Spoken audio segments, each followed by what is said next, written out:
नमस्कार दोस्तों, मैं हूं सुशील जादौन। एक बार पुनः आपका स्वागत करता हूं आपके अपने पसंदीदा चैनल रोजगार विद अंकित पर। और आज पे मिलने के लिए मैं बहुत ज़्यादा बेताब था इन वीडियो के बारे में, क्योंकि आपका सिलेबस जो मेरे नज़र में है और मैं बहुत जल्दी से उन सब चीज़ों पर आपसे बात करता चल रहा हूं जो आपके एग्ज़ाम के यानी परीक्षा के दृष्टिकोण से बहुत महत्वपूर्ण है। अभी तक मैंने आपको बहुत सारी चीज़ें बताई हैं, जितनी भी चीज़ें बताई हैं कृपया करके उन पर अपना यहाँ पर फोकस ज़रूर रखिएगा, उन पर एक अच्छी पकड़ बना लीजिएगा, क्योंकि एग्जाम में अगर प्रश्न आया है और एग्जाम में प्रश्न आपसे पूछेगा तो उन्हीं सब चीज़ों से पूछेगा जो मैं आपको पढ़ा रहा हूँ। लेकिन उसके लिए महत्वपूर्ण होगा कि आप सबसे पहले उन चीज़ों को रिवाइज करते रहें, वह बहुत महत्वपूर्ण होता है। आज के लिए जो हम यहाँ पर पढ़ने वाले हैं उत्तर प्रदेश जी के स्पेशल में एक नए विषय को लेकर चल रहे हैं यहाँ पर, जिसको आप जानेंगे कि आज हमको पढ़ना होगा यहाँ पर उत्तर प्रदेश की जलवायु के बारे में। यानी उत्तर प्रदेश की अगर जलवायु को आप पढ़ रहे हैं तो यह बहुत महत्वपूर्ण होता है और यहाँ से प्रश्न भी बहुत ज़्यादा पूछे जाते हैं। उत्तर प्रदेश की जलवायु पर जब आप बात करेंगे तो आप जानेंगे कि यह कितना महत्वपूर्ण होता है। तो देखिए डियर, महत्वपूर्ण बहुत होता है और हम बहुत महत्वपूर्ण के लिहाजा ही इसे पढ़ेंगे। क्यों? देखिए, उत्तर प्रदेश के जो जलवायु से प्रश्न पूछे जाते हैं, सामान्य तौर पर जो बेसिक से प्रश्न पूछे जाते हैं उनको हम क्लियर करेंगे, लेकिन फिर आगे धीरे धीरे उन सब बातों पर बात करेंगे जहां से आपको लगता होगा कि यहाँ मैं कॉन्सेप्ट भूल जाता था और मुझे बहुत समस्या होती थी इन प्रश्नों को अटेम्प्ट करने पर। तो चलिएगा समझिएगा, अगर मैंने टॉपिक डाला है उत्तर प्रदेश की जलवायु तो आपके दिमाग में एक ही बात आनी चाहिए कि सर सब बात छोड़िए, सिर्फ इतना बताइए यह जलवायु है क्या। तो मैं आपसे कहूंगा आप भी बिल्कुल मत घबराइएगा, आप भी सिर्फ सुनिएगा जलवायु है क्या। जब इस जलवायु की बात करते हैं तो मैं आपसे कहूंगा कि आप इतना समझ लीजिए, जो हमारा वायुमंडल है इस वायुमंडल के अंदर कुछ परिवर्तन होते हैं और वायुमंडल के अंदर जो परिवर्तन होते हैं, अगर वह वायुमंडल के अंदर परिवर्तन हो रहे हैं और परिवर्तन किस तरह से हो रहे हैं, दीर्घ काल में हो रहे हैं। यानी कि दीर्घकाल मतलब क्या है? मतलब यह समझ लीजिएगा कि वायुमंडल के अंदर दीर्घ काल में होने वाले परिवर्तन,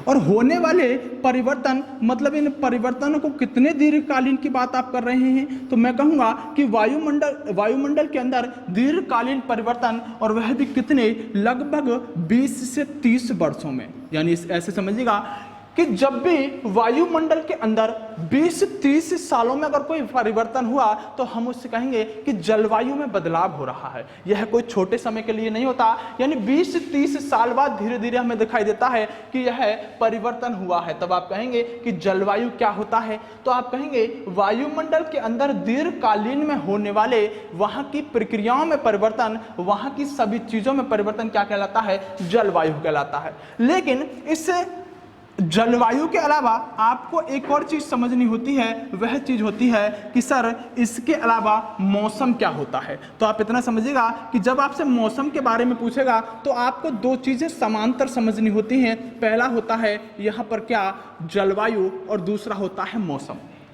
अब जलवायु तो आपको समझ में आया कि बहुत 20 से 30 साल बाद जो वायुमंडल में परिवर्तन होता है वह जलवायु कहलाता है। लेकिन सर मौसम क्या है? तो समझिएगा, अगर इसी वायुमंडल में फिर से परिवर्तन हो रहा है और अब की बार जो इस वायुमंडल में परिवर्तन हुआ है यह अल्पकाल में ही हो गया है, यानी वायुमंडल में अल्पकाल में होने वाले परिवर्तनों को आप क्या कहेंगे? यहाँ पर मौसम कहेंगे। यानी वायुमंडल में अल्पकाल में होने वाले परिवर्तन आसानी से समझ गए होंगे। अल्पकाल का मतलब भी मैं बताता हूं आपको, होने वाले परिवर्तन।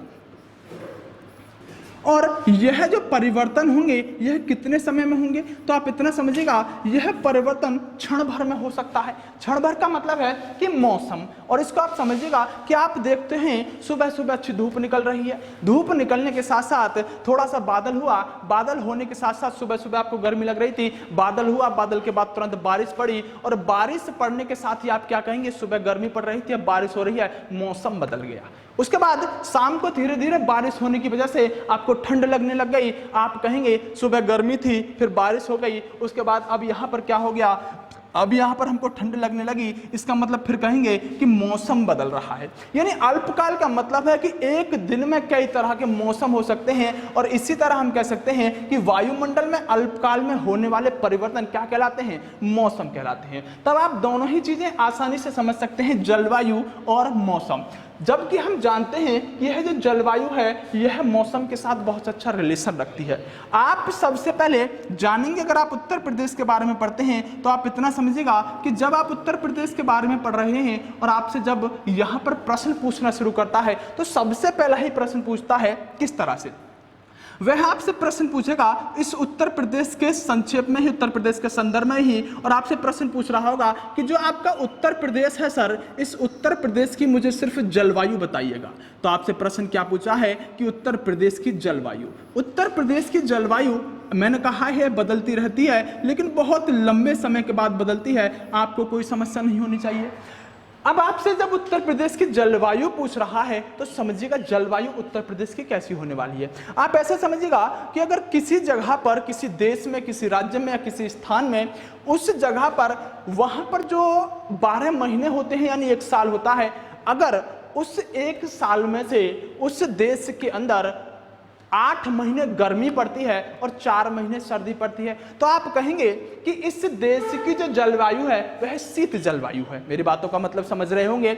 अगर आप उसी देश में, उसी अन्य देश में जाते हैं किसी में, और वहां देखते हैं कि इस स्थान पर 8 महीने अब की बार सर्दी पड़ रही थी और 4 महीने गर्मी पड़ रही है, तो आप कहेंगे कि इस देश की जो जलवायु है वह शीत जलवायु है। यानी 12 महीनों में से जो ज्यादा पड़ रहा होगा उस देश की जलवायु उसी तरह की कहलाएगी। अगर सर्दी ज्यादा पड़ रही है तो शीत जलवायु, गर्मी ज्यादा पड़ रही है तो आप इसे उष्ण कह सकते हैं, दूसरे शब्दों में, या गर्म जलवायु कह सकते हैं। लेकिन कोई देश ऐसा भी हो सकता है जिसमें 6 महीने सर्दी पड़ती होगी और 6 ही महीने गर्मी पड़ती होगी, तो उस देश को हम समान जलवायु वाला देश कहेंगे। तब आप मुझे सिर्फ इतना बताइए, अगर आपने इतना समझा है तो उत्तर प्रदेश की जब जलवायु से प्रश्न पूछ रहा होगा तो आप तुरंत इसी कॉन्सेप्ट को लाएंगे कि उत्तर प्रदेश में गर्मी ज्यादा पड़ती है या उत्तर प्रदेश में ठंड ज्यादा पड़ती है। तो आप पाएंगे कि उत्तर प्रदेश की जलवायु जब पूछी है तो सर ने बताया था जो मौसम ज्यादा रहेगा उसी तरह की वहां की जलवायु हो जाएगी, और आप कह रहे होंगे उत्तर प्रदेश की जो जलवायु है वह उष्ण जलवायु है। और उष्ण जलवायु यहीं से आपसे प्रश्न पूछ लेता है कि उत्तर प्रदेश की जलवायु कैसी है। मैंने अभी आपसे कहा गर्मी ज्यादा पड़ने की वजह से आप इसे उष्ण जलवायु कहेंगे। लेकिन सर अगर आपने यहां पर हमें जलवायु और मौसम में अंतर बताया है, तो अगर उसने हमसे कभी एक बात और पूछ ली कि उत्तर प्रदेश का मौसम बताइएगा, और मौसम जब पूछेगा तो आप ध्यान देंगे उत्तर प्रदेश के मौसम के बारे में जब भी प्रश्न पूछता है तो आप इसको कहेंगे कि जो उत्तर प्रदेश का मौसम है वह मानसूनी मौसम है। मैं अभी इस पर बात करूंगा कि अगर मानसूनी मौसम आपको उत्तर प्रदेश का मौसम बताना है तो वह क्यों बताना है। आप इस बात को समझिएगा कि मानसून का मतलब क्या होता है। पहले मानसूनी पवनों के कारण यह मौसम लिखा गया है। मानसून का मतलब होता है कि वह पवनें, यानी पवनों की बात मैं पहले कर रहा हूं, कि वह पवनें जो अपने ऋतु के अनुसार अपनी दिशाओं में परिवर्तन कर लेती हैं वह मानसूनी पवनें कहलाती हैं। यानी गर्मी में वह अपनी दिशा कहीं और कर लेंगी, ठंड में अपनी दिशा कहीं और कर लेंगी, आगे जाके उनको जैसा माहौल मिलता है अपनी दिशाओं को परिवर्तन करने वाली पवनों को हम मानसूनी पवनें कहते हैं। ठीक उसी तरह उत्तर प्रदेश में भी हमारा यहाँ पर जो पवनें हैं वह परिवर्तन करती हैं, जिसकी वजह से मानसूनी मौसम माना जाता है किसमें, उत्तर प्रदेश में। लेकिन यहाँ तक तो आपको कोई समस्या नहीं होने वाली है अगर 2 ही प्रश्न उसने सामान्य से पूछे कि उत्तर प्रदेश की जलवायु और उत्तर प्रदेश का मौसम कैसा है। आप एक बात और समझिएगा जो आपको यहाँ बहुत अच्छी तरह समझनी होगी और बड़ी ही महत्वपूर्ण होती है, क्योंकि यह उष्ण शब्द आपको हर किताब में नहीं मिलेगा, और हो सकता है जब किताब में नहीं मिलेगा तो आपके जब एग्जाम में प्रश्न पूछा गया हो तो यह उष्ण शब्द ऑप्शन में नहीं डाला हो। तो किस तरह से बात करता है एग्जामिनर, आपसे थोड़ी सी बात कर लेते हैं। मेरी बात को ध्यान से समझिएगा कि अगर मैं आपसे बात कर रहा हूं कि सर यह आपकी कोई पृथ्वी है, क्या है, यह आपकी कोई पृथ्वी है, और इस पृथ्वी पर जब आप इस पृथ्वी की बात करते हुए तो पृथ्वी पर आप क्या जानेंगे, थोड़ा सा समझिएगा। इस पृथ्वी की बात करते समय आपको एक चीज समझनी होगी, यह मान लीजिए आपकी पृथ्वी है और इस पृथ्वी पर जब हम बात करते हैं तो इस पृथ्वी पर 3 रेखाएं खींची गई हैं। वह रेखाएं मैं जानता हूं आप सभी को पता होगी, लेकिन फिर भी थोड़ी सी बात हमें यहां करनी होगी। जो 3 रेखाएं हैं, रेखा तो बहुत सारी है, लेकिन मैं प्रमुख 3 रेखाओं की बात कर रहा हूं। आप सभी जानते हैं सभी रेखाओं के बारे में, लेकिन थोड़ा सा समझिएगा। 3 रेखाओं की बात जब हम यहां कर रहे होते हैं तो सबसे पहले जब बीच वाली की बात करते हैं तो आप इसे किस नाम से जानते हैं? आप कहेंगे सर यह जो यहां पर बीच वाली रेखा होती है, इस रेखा को हम एक नाम देते हैं और वह नाम होता है विषुवत रेखा। यानी विषुवत रेखा के नाम से इस रेखा को आप जानते हैं, कोई समस्या नहीं होनी चाहिए। हालांकि इसको 0 डिग्री भी कह सकते हैं, इसको भूमध्य रेखा भी कह सकते हैं, तीनों ही नाम इसी के हैं। चाहे आप विषुवत रेखा कहिए, चाहे भूमध्य रेखा कहिए, या फिर आप इसे 0 डिग्री कहिए, यह तीनों नाम इसी रेखा के होने वाले हैं। लेकिन इसके अलावा जब आप इस रेखा की बात कहेंगे तो इसे आप एक नाम देंगे और इसे आप कहेंगे मकर रेखा। कोई समस्या नहीं है, आप इतना भी जानते होंगे। उसके अलावा जब आप इस तीसरी रेखा की बात कर रहे होंगे तो तीसरी रेखा को यहां पर एक नाम दिया जाता है, इसे आप कर्क रेखा के नाम से जानते हैं। आप समझ रहे होंगे, यहां पर मैं कर्क रेखा लिख रहा हूं। जब आपने 3 रेखाओं के बारे में जाना तो एक बात और समझ लीजिएगा कि यह कर्क रेखा से स्टार्ट होकर और अगर मकर रेखा और मकर रेखा से विषुवत रेखा को सभी जो क्षेत्र घेर रहा है, यानी यह जो बीच वाला क्षेत्र है, इस क्षेत्र को आपको समझना होगा, क्योंकि हमारे भारत की जलवायु यहां से बहुत ज्यादा संबंध रखती है। तो देखिए, जब आप इस क्षेत्र की बात कर रहे होंगे तो इस क्षेत्र में यहां पर आप पा रहे होंगे कि हमारे जो भारत की अवस्थिति है, भारत की अवस्थिति कुछ यहां पर इस तरह से है। यानी थोड़ा सा नीचे बन गया है, आप समझिएगा कि कर्क रेखा जो है भारत को काटने का काम करती है, और भारत को काटने का काम करती है मतलब आप समझ सकते हैं कि अगर एक रेखा जो मैंने बीच वाली खींची है, अब मैं उसे जरा यहां पर खींच के दिखा रहा हूं, वह कुछ रेखा इस तरह से यहां से काटती हुई जाती है। क्या नाम है? कर्क रेखा। यानी कर्क रेखा भारत को 2 हिस्सों में काट रही है। जो मैंने अभी पृथ्वी बनाई थी उसी के सापेक्ष समझिएगा कि अब यह भारत को मैं कर्क रेखा दिखा रहा हूं। जब कर्क रेखा 2 हिस्सों में काट रही होती है तो इस भारत के 2 हिस्से कर दिए हैं। और अब आगे एक बात समझ लीजिएगा कि इस वाले क्षेत्र को एक अन्य नाम से जाना जा रहा होगा, और जो ऊपर वाला क्षेत्र होगा, इस ऊपर वाले क्षेत्र को एक अन्य नाम से जाना जा रहा होगा। क्या नाम होगा सर? तो समझ लीजिएगा, सबसे पहले जो नीचे वाला क्षेत्र है डियर, इसको एक नाम दिया जाता है उष्णकटिबंधीय। और अगर उष्णकटिबंधीय इसको नाम दिया गया है तो दूसरे में आप समझेंगे ऊपर वाले को भी सर इस क्षेत्र को भी कुछ नाम दिया गया होगा, तो मैं कहूंगा बिल्कुल दिया गया। दूसरा इसको नाम दिया जाता है उपोष्णकटिबंधीय। आपने 2 चीज जानी कि अब हम भारत के सापेक्ष बात कर रहे हैं उपोष्णकटिबंधीय। यहां तक भी आपको कोई समस्या नहीं होनी चाहिए। अब भारत में कर्क रेखा के नीचे वाले हिस्से को एक नाम दिया गया है उष्णकटिबंधीय, और इस कर्क रेखा के ऊपर वाले क्षेत्र को एक नाम दिया गया है उपोष्णकटिबंधीय। तब आप एक बात बताइएगा कि अगर मैं अब भारत की जलवायु की बात कर रहा हूं तो आप इस भारत यानी उत्तर प्रदेश की मैं बात कर रहा हूं तो आप उत्तर प्रदेश की जलवायु को उष्णकटिबंधीय कहेंगे, उपोष्णकटिबंधीय कहेंगे? तो आप पा रहे होंगे सर यह कर्क रेखा से ऊपर उत्तर प्रदेश है, यह है हमारा प्यारा सा उत्तर प्रदेश, तो हम आसानी से कह सकते हैं कि जो उत्तर प्रदेश की यहां पर जलवायु रही होगी वह कैसी रही होगी? उपोष्णकटिबंधीय जलवायु रही होगी। तो मैं आपसे सिर्फ कहना इतना चाह रहा हूं कि आपसे कई बार जब वह एग्जाम में प्रश्न पूछता है तो एग्जाम में प्रश्न पूछने के साथ साथ वह आपको बहुत ज्यादा परेशान करने की कोशिश करता है, और इसी तरह 3-4 शब्दों को देता है कि उत्तर प्रदेश की जलवायु आखिरकार है कैसी। तो आपको सिर्फ इतना समझना होगा कि उत्तर प्रदेश की जलवायु के बारे में जब भी आपसे प्रश्न पूछेगा तो आप आराम से कह सकते हैं, अगर ऑप्शन में मिलता है आपको कि उत्तर प्रदेश की जलवायु उष्ण जलवायु है, कोई समस्या नहीं है। लेकिन अगर उसने और ज्यादा पूछना चाहा तो अब जलवायु और मौसम को मिक्स करके बोलेगा, और आपसे अब ऑप्शन में क्या रखेगा कि उत्तर प्रदेश की जलवायु अब यहां पर उष्ण मानसूनी जलवायु है, यानी मौसम को भी साथ ले लिया और जलवायु को भी साथ ले लिया। मैं भी बात करूंगा आंसर लगाना क्या है, लेकिन उसने और ज्यादा अगर कभी ऑप्शन में घुमाने की कोशिश की तो आपसे जब जलवायु की बात कर रहा होगा तो आप कहेंगे उष्ण कटिबंधीय, यानी उष्ण उपोष्ण कटिबंधीय मानसूनी जलवायु है, क्योंकि यहां पर आप देख रहे हैं, अभी हम जब बात कर रहे थे उष्ण की तो वह कर रहा था 12 महीने में गर्मी ज्यादा रहती है या ठंड ज्यादा रहती है, लेकिन अब बात कर रहा है कर्क रेखा के अनुसार कि उपोष्ण है या उष्ण है। तब आपको सारे ऑप्शन एक साथ नहीं दे सकता, या तो वह उष्ण जलवायु कहेगा या उपोष्ण जलवायु कहेगा या उपोष्ण मानसूनी जलवायु कहेगा। यह 3 तरह से किताबों में लिखा गया है, लेकिन तीनों में एक साथ नहीं आपको देगा, या तो एक देगा बाकी के 2 को नहीं देगा। अगर आपको नहीं समझ में आई है तीनों चीज तो वीडियो को एक बार पीछे देखिएगा और बताइएगा फिर आपको आंसर क्या देना है। जब मैं आपसे आगे बात करता हूं इस मौसम के ही बारे में तो आपको एक चीज और जाननी होगी, वह चीज क्या होगी समझिएगा। जो हमारा उत्तर प्रदेश है, इस उत्तर प्रदेश के अंदर आप जानते हैं ऋतुओं पर अगर हम बात करते हैं तो बहुत महत्वपूर्ण होता है ऋतुओं के बारे में जानना। तो सबसे पहले जब आप ऋतुओं की बात करते हैं तो देखिए, जब आप ऋतु पढ़ेंगे तो आप जानते हैं ऋतु हमें पढ़नी कैसे होती है। सबसे पहले अगर एक ऋतु आपको पढ़नी है तो सबसे पहली ऋतु हम यहां पर लेंगे ग्रीष्म ऋतु।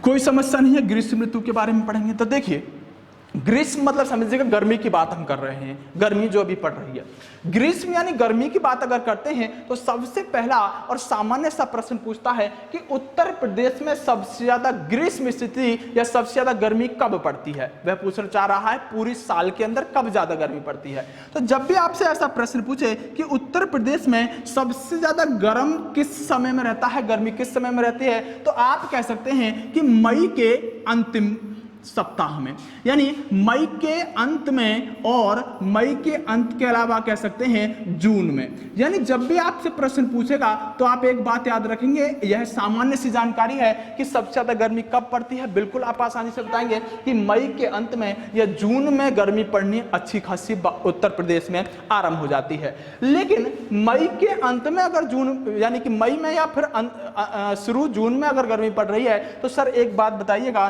कि यहां पर टेम्परेचर रहता कितना है उत्तर प्रदेश में, प्रश्न पूछता है। और प्रश्न भी किस तरह से पूछ रहा है कि आप सबसे पहले इतना बताइएगा कि अधिकतम तापमान कितना रहता है।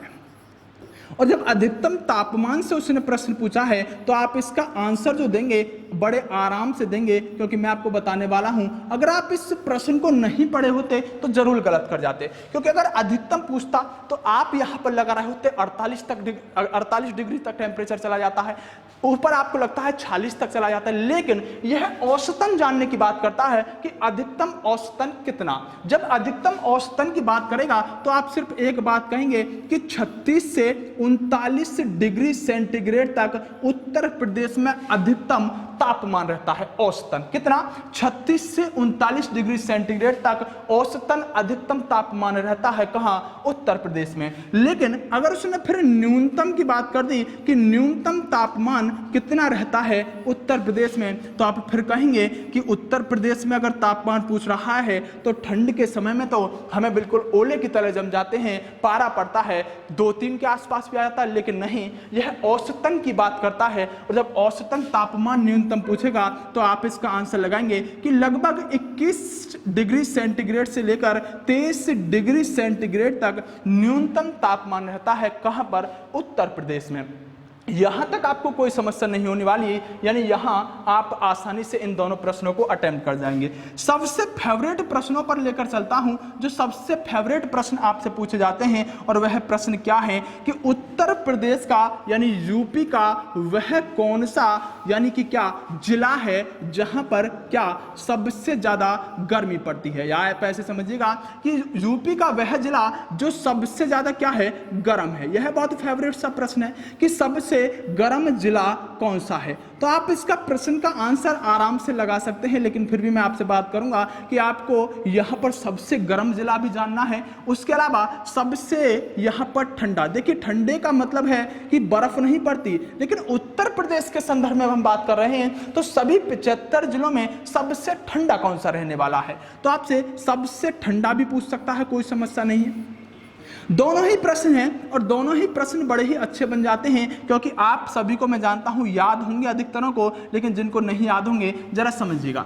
दोनों ही प्रश्नों का आंसर देते समय आप एक बात याद रखिएगा कि सबसे गर्म अगर पूछेगा तो मैं भी आपको बताऊंगा कि आखिरकार यह गर्म कैसा है। पहले जान लीजिएगा कौन सा गर्म है। सबसे पहले अगर गर्म की बात करेगा तो आप एक जिले का नाम देंगे, आगरा। लेकिन आगरा के अलावा आपको इसके साथ एक और लिखना होगा, और इसमें लिखेंगे आप झांसी। यानी आपको दोनों में से एक ऑप्शन में दिया गया होगा।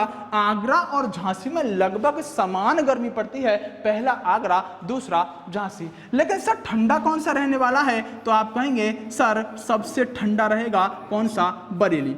यानी दो प्रश्न याद रखने हैं। सबसे गर्म उत्तर प्रदेश में कौन सा जिला है? आप आगरा बता रहे होंगे, दूसरा ठंडा पूछ रहा होगा, आप बरेली बता रहे होंगे। यहां तक कोई समस्या आपको आने वाली नहीं है, गर्म और ठंडे आराम से बता रहे होंगे। लेकिन एग्जामिनर ने यहां से प्रश्न अब बदलना शुरू किया है और अब पूछ रहा है कि आप सिर्फ इतना बताइएगा कि उत्तर प्रदेश का, यानी किसके बारे में बात कर रहा है? उत्तर प्रदेश का, उत्तर प्रदेश में वह क्षेत्र कौन सा है? यानी यूपी का वह कौन सा क्षेत्र है जो क्या है यहां पर सबसे अधिक गर्म पाया जाता है? यानी यूपी का क्षेत्र पूछता है। अब वह आपको आगरा, झांसी आदि इसमें ऑप्शन में नहीं देगा। अब वह एक पर्टिकुलर एरिया की बात कर रहा है कि वह एरिया कौन सा है जहां पर सबसे ज्यादा गर्मी पड़ती है। तब मैं आपसे बात करता हूं कि जब आप आगे जानेंगे तो आपको एक बात जरूर समझ में आ जानी चाहिए कि यह जो उत्तर प्रदेश है आपका, उत्तर प्रदेश के अगर मैं कर्क रेखा की बात करूं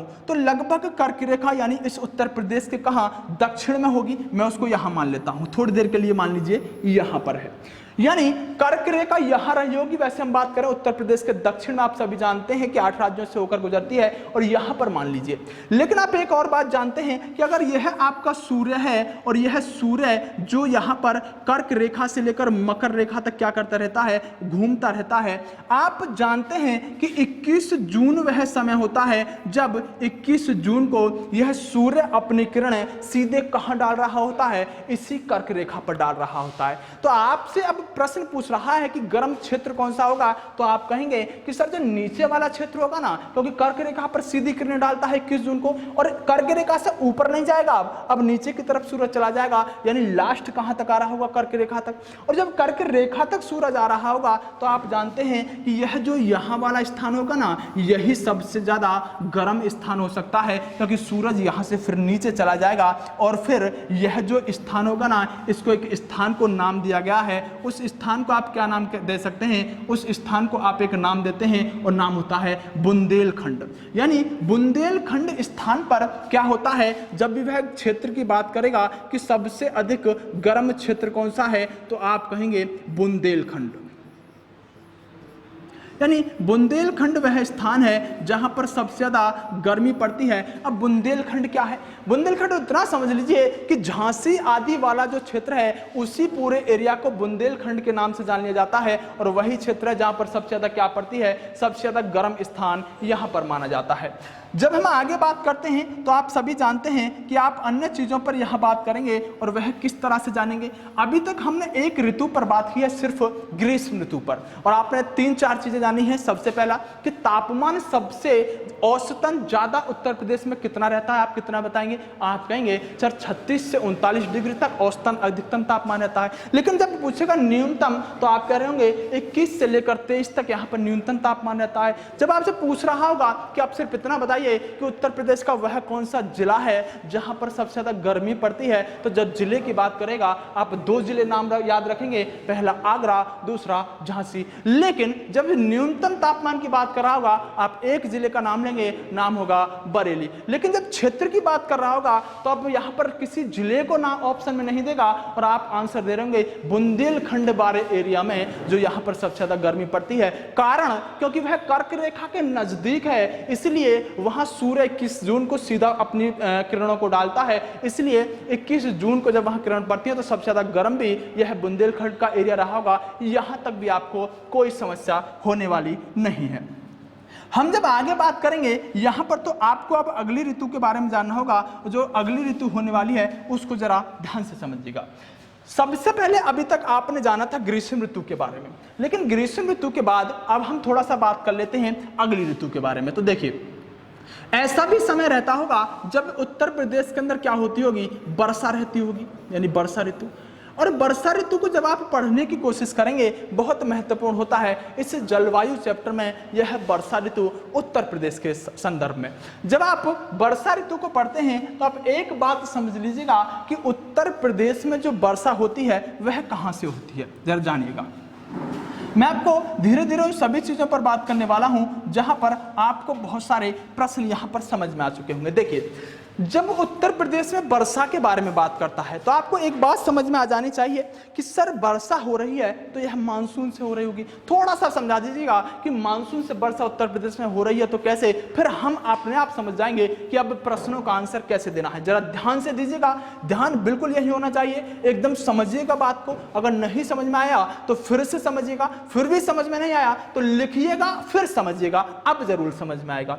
जब हम आगे बात करते हैं इस उत्तर प्रदेश की, और मैंने कहा है आपको थोड़ा सा यहां पर जानना है वर्षा के बारे में, तो वर्षा से पहले एक बात समझ लीजिएगा कि वर्षा होती किस तरह से। देखिए, अगर मैं बात करूं कि मानसून की, तो आप सभी जानते हैं कि जो उत्तर प्रदेश यानी संपूर्ण भारत में मानसून आता है वह यहां से आता है। वैसे तो यहां से ही मानसून आता है, लेकिन हम बात करने वाले हैं जो बंगाल की खाड़ी से क्या आता है, मानसून आता है। बंगाल की खाड़ी से उठने वाले मानसून की हम बात कर रहे हैं, और यह मानसून जब धीरे धीरे आगे बढ़ने लगता है तो यहां से यह भारत में एंट्री कर जाता है। लेकिन हमें भारत नहीं पढ़ना डियर, हमें क्या पढ़ना है, हमें तो उत्तर प्रदेश पढ़ना है। तो आप समझ रहे होंगे कि सबसे पहली बात, अगर आपसे प्रश्न पूछा जाए कि उत्तर प्रदेश में कौन से मानसून से वर्षा होती है, तो आप आराम से बताएंगे कि बंगाल में उठने वाले मानसून से उत्तर प्रदेश में वर्षा होती है, कोई समस्या नहीं है। और यह प्रश्न वेरी वेरी मोस्ट इंपोर्टेंट है कि उत्तर प्रदेश में कौन से मानसून से वर्षा होती है,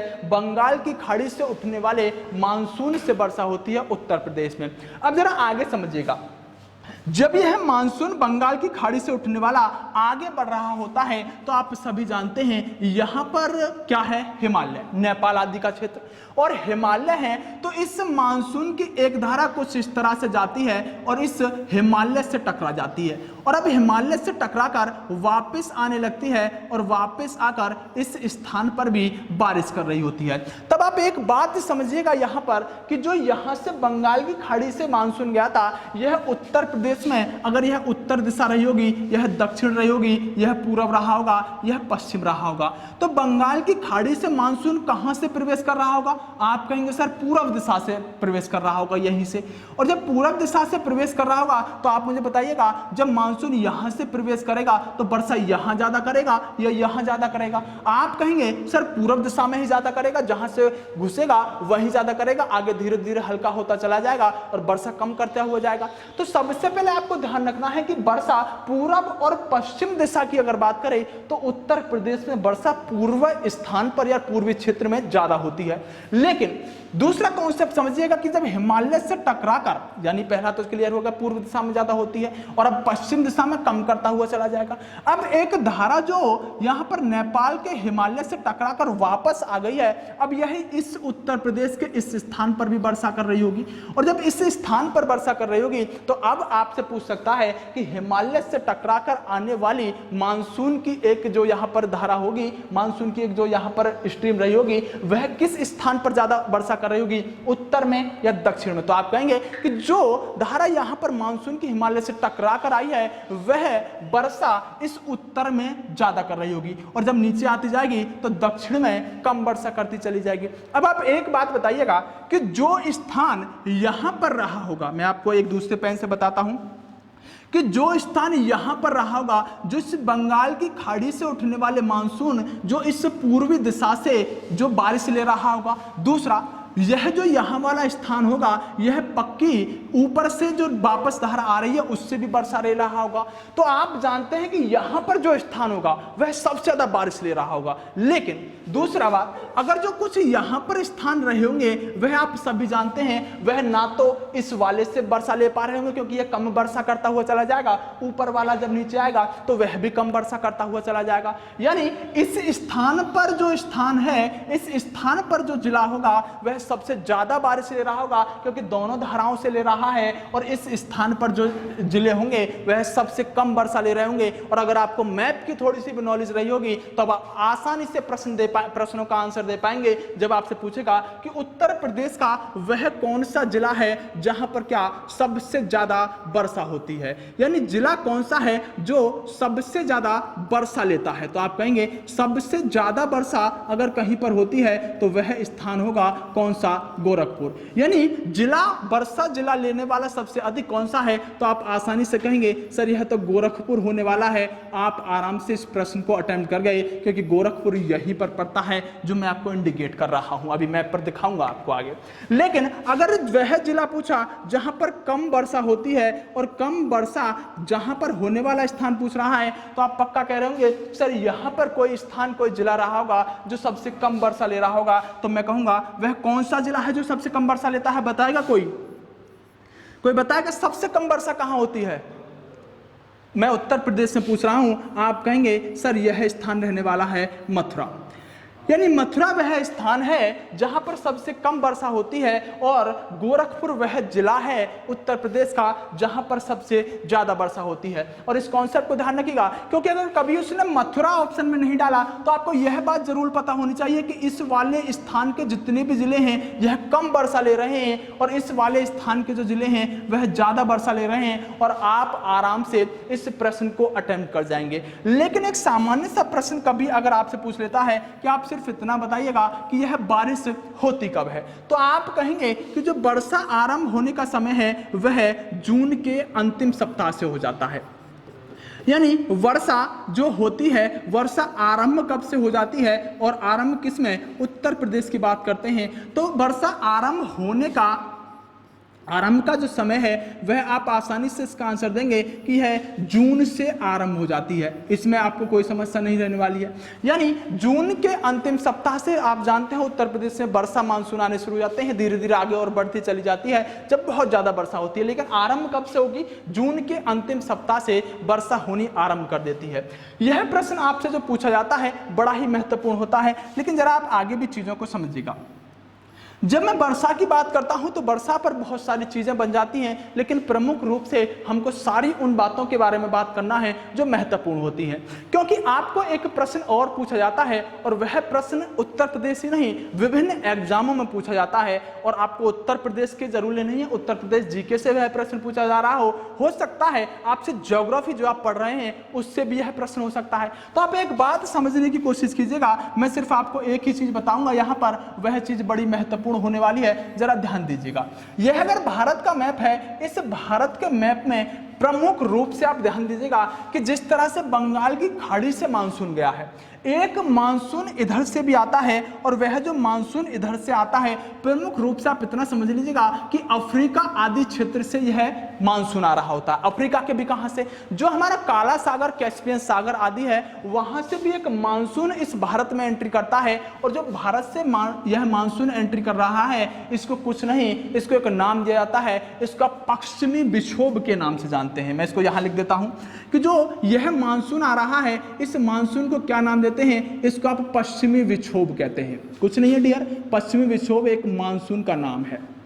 क्या नाम है, पश्चिमी विक्षोभ। कोई समस्या नहीं, पश्चिमी विक्षोभ क्या है सर, इससे बता दीजिए तो समझिएगा। पश्चिमी विक्षोभ एक ऐसा मानसून है जो अफ्रीका के कैस्पियन सागर आदि से उठकर आता है, और यहाँ पर आने के बाद भारत में जब एंट्री करता है तो हमको उत्तर प्रदेश की जीके पढ़नी है, हमको उत्तर प्रदेश के बारे में जानना है। हालांकि यह मानसून इतना प्रभावी नहीं होता जितना बंगाल की खाड़ी वाला होता है, लेकिन प्रश्न क्या पूछेगा उस पर ध्यान दीजिएगा। पहली बात तो यह मानसून जो पश्चिमी विक्षोभ आ रहा है यह ठंड में आएगा, और ठंड में आने का मतलब है कि कब आएगा, लगभग फरवरी में आ रहा होगा। और मैंने अभी क्या लिखाया है कि उत्तर प्रदेश में बारिश जून से आरंभ होती है, लेकिन पश्चिमी विक्षोभ कब आ रहा है, मैंने कहा ठंड में आएगा। ठंड में कब, लगभग फरवरी आदि में आएगा। तो अब जब फरवरी में आएगा तो उत्तर प्रदेश के यहां से एंट्री है मानसून कर रहा होगा, और दिल्ली, सहारनपुर, बुलंदशहर, गाजियाबाद आदि क्षेत्र में यह फरवरी में झमाझम बारिश कर रहा होगा। और अब आपसे प्रश्न पूछेगा कि उत्तर प्रदेश के अंदर ठंड में होने वाली वर्षा किस मानसून मानसून के कारण होती है। तब आप बंगाल की खाड़ी आंसर नहीं लगा रहे होंगे, सिर्फ आप कह रहे होंगे पश्चिमी विक्षोभ के कारण उत्तर प्रदेश में ठंड में वर्षा होती है, यानी ठंड के फरवरी महीने में वर्षा होती है। आप ध्यान रखिएगा, मैंने कहा ज्योग्राफी का प्रश्न भी हो सकता है, क्योंकि आपसे जो प्रश्न पूछा जाता है वह इसी तरह पूछा जाता है कि दिल्ली के अंदर ठंड में वर्षा होने का कारण कौन सा मानसून है। तब बच्चे यहां पर समझ नहीं पाते, क्योंकि दिल्ली से आगे भी बड़ा होगा, क्योंकि दिल्ली भी कहां है, दिल्ली भी तो यही है, आप जानते हैं। और दिल्ली से आगे सहारनपुर, बुलंदशहर, गाजियाबाद वाले एरिया शुरू हो जाते हैं। तो यह दिल्ली के सापेक्ष भी पूछता है। उत्तर प्रदेश में ठंड में वर्षा होने का कारण भी क्या कहता है, यह पश्चिमी विक्षोभ होता है। या फिर और डीपली जाने की कोशिश करेगा, आपको बेवकूफ बनाने की कोशिश अगर एग्जामिनर कभी करने लगा तो आपसे पूछ रहा होगा कि सहारनपुर में जो ठंड में वर्षा होती है वह किस कारण होती है। आप एक लाइन में बोलेगा पश्चिमी विक्षोभ के कारण होती है। आप ध्यान रखिएगा, पश्चिमी विक्षोभ क्या है, कुछ भी नहीं है, यह जो इधर से मानसून आ रहा है अफ्रीका का, इसी को हमने पश्चिमी विक्षोभ नाम दे दिया है। जैसे बंगाल की खाड़ी से उठने वाले मानसून को हमने बंगाल की खाड़ी का मानसून कहा है, ऐसे इसको हमने पश्चिमी विक्षोभ नाम दे दिया है। कोई समस्या नहीं, बहुत महत्वपूर्ण प्रश्न है, हर लिहाजे से, हर तरीके से इस प्रश्न को मत भूलिएगा, पश्चिमी विक्षोभ वाले को।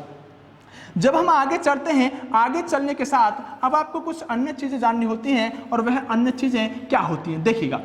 अब आपसे बात करेगा शीत ऋतु के बारे में, और शीत ऋतु के बारे में जब बात कर रहा होगा तो देखिए किस तरह से वह आपसे शीत ऋतु में भी बात करेगा। तो शीत ऋतु की भी आपको कोई समस्या नहीं रहने वाली है। शीत ऋतु आप इतना समझिएगा कि शीत ऋतु मतलब क्या, यह अब ठंड की बात कर रहा है।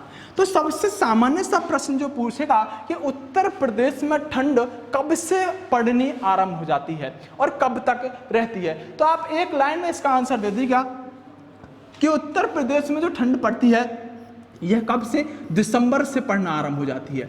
यानी दिसंबर से लेकर और ठंड कहां तक पड़ेगी। देखिए यह प्रश्न वह नहीं होता जो आपको लिखने और याद करने पड़े। आप उत्तर प्रदेश में रह रहे हो, अमेरिका में नहीं रह रहे, आप 20-25 साल की उम्र इसी धरती पर बिता चुके हो। अब आपको इतना तो पता होना चाहिए कि जैकेट कब निकालनी होती है और जैकेट कब रखनी होती है, कब हमको छत पर सोना आरंभ कर देना पड़ता है, कब हमको एसी चलाने की आवश्यकता पड़ती है। तो जब ऐसे प्रश्न आपसे पूछ रहा होगा कि शीत ऋतु में ठंड कब से शुरू हो जाती है, तो थोड़ा सा तो सेंस लगा लीजिएगा कि लगभग नवंबर दिसंबर से हमको ठंड आरंभ हो जाती है। और दिसंबर से अगर ठंड आरंभ हो जाती है तो आप कह सकते हैं कि यह फरवरी तक बहुत ज्यादा कड़ाके की ठंड पड़ने का काम करता है। तो यह क्या होगा कि उत्तर प्रदेश के अंदर ठंड कब से कब तक पड़ती है, दिसंबर से फरवरी तक ठंड पड़ने का काम यहां पर उत्तर प्रदेश के अंदर होता है। जब शीत ऋतु पर और बात करता है तो आप एक बात समझ लीजिएगा कि शीत ऋतु पर बात करने के साथ साथ दरअसल वह भारत की जलवायु पर बात कर रहा है, और यहां से बहुत सारे प्रश्नों को वह आपके सामने लेकर आना चाहता है। लेकिन एक बात ध्यान रखिएगा कि एक प्रश्न आपसे जब पूछा जाएगा तो प्रश्न पूछा जाएगा, वैसे तो यह प्रश्न भारत का है लेकिन भारत का नहीं, आप इसे समझ लीजिएगा हम उत्तर प्रदेश के बारे में पढ़ते हैं, लू। और यह लू क्या है, लू भी एक पवन है, लू भी एक हवा है जो यहां पर उत्तर प्रदेश में चलती है।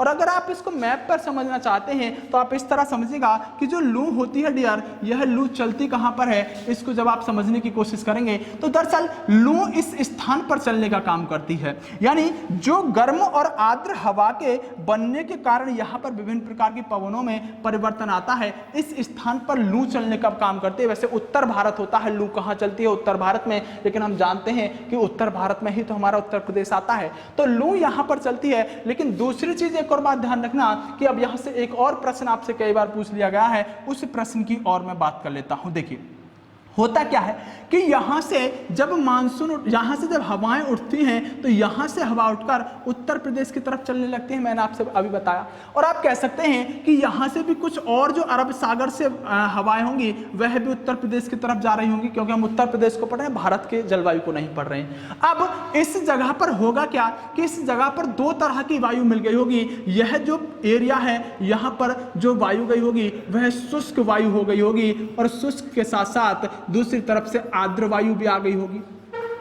यानी शुष्क और आर्द्र वायु जब उत्तर प्रदेश में प्रवेश करती है, इन दोनों का जो मिलान होता है, इन दोनों वायुओं का मिलान लगभग इस मैदानी क्षेत्र में होता है, गंगा यमुना नदी के दोआब क्षेत्र में या मैदानी क्षेत्र में, जहां पर उत्तर प्रदेश लिखा है। अब जब भी यह गर्म और ठंडी हवा मिलती है आपस में, तो ठंडी और गर्म हवा मिलने से ही इस क्षेत्र में क्या पड़ने लगते हैं, ओले पड़ने लगते हैं। तो आपसे जब प्रश्न पूछेगा कि उत्तर प्रदेश में ओले कहां पड़ते हैं, तो आप कहेंगे मैदानी क्षेत्र में पड़ते हैं। क्यों पड़ते हैं? क्योंकि एक तरफ से शुष्क वायु आती है और एक तरफ से आर्द्र वायु आती है, दोनों के मिलने से ओलावृष्टि होने लगती है। और यह ओलावृष्टि कहां होगी? उत्तर प्रदेश के मैदानी क्षेत्र में ओलावृष्टि होगी। मैं आपसे आगे बात करता हूं तो आप इतना समझिएगा कि महत्वपूर्ण बहुत सारी चीजें होती हैं इस उत्तर प्रदेश के अंदर, लेकिन अभी तक मैंने बहुत बेसिक सी चीजों पर आपसे बात की है, उत्तर प्रदेश के बारे में बात की है। मैं बहुत सारी चीजों पर बात करूंगा और अंत में मैं कोशिश करूंगा कि यहां से आने वाले प्रश्नों को मैं आपसे अटेम्प्ट कराऊं। तो आप चिंता मत कीजिएगा, आप इन सभी प्रश्नों को कर रहेंगे। चाहे आपके पास कोई भी किताब हो, आप उस किताब को उठाइएगा और प्रश्नों को लगाना आरंभ कीजिएगा। आप सारे प्रश्न अटेम्प्ट कर जाएंगे और अगर फिर भी कोई प्रश्न आपसे बचता है तो समझिएगा वह प्रश्न आपके वाला नहीं है, उस प्रश्न को छोड़ना होगा। वैसे कोई भी प्रश्न ऐसा नहीं बचेगा जो आपको छोड़ना पड़े, लेकिन फिर भी कई बार क्या होता है कि कुछ प्रश्न ऐसे डाले जाते हैं जो आज से पहले नहीं पूछे गए, तो जब पूछे नहीं गए तो मैं उनको कैसे पढ़ाऊंगा। हालांकि फिर भी मैं पढ़ाता हूं बहुत सारी चीजों को, लेकिन इतना समझ लीजिएगा कि आप सारे प्रश्नों को हल कर जाएंगे। सबसे पहले विश्वास अपने अंदर लेकर आइएगा कि हाँ, मेरी यूपी जीके बड़ी जबरदस्त है। जिस दिन आपको यह लगने लगा ना कि यूपी जीके से प्रश्न पूछ ले भाई, यूपी जीके बड़ी जबरदस्त कर रखी है, जिस दिन यह आपके अंदर कॉन्फिडेंस आ गया, समझ लीजिएगा उस दिन आपकी यूपी जीके का कोई प्रश्न छूटने वाला नहीं है। तो मैं आपको यहां पर धन्यवाद करता हूं कि आप इस क्लास में इतने समय तक रुके रहे, आपका आभार व्यक्त करता हूं। और इसी तरह मैं आपको नई नई चीजों के बारे में, नई नई क्लासों के बारे में आपको बताता रहूंगा। सभी के लिए बेस्ट ऑफ लक।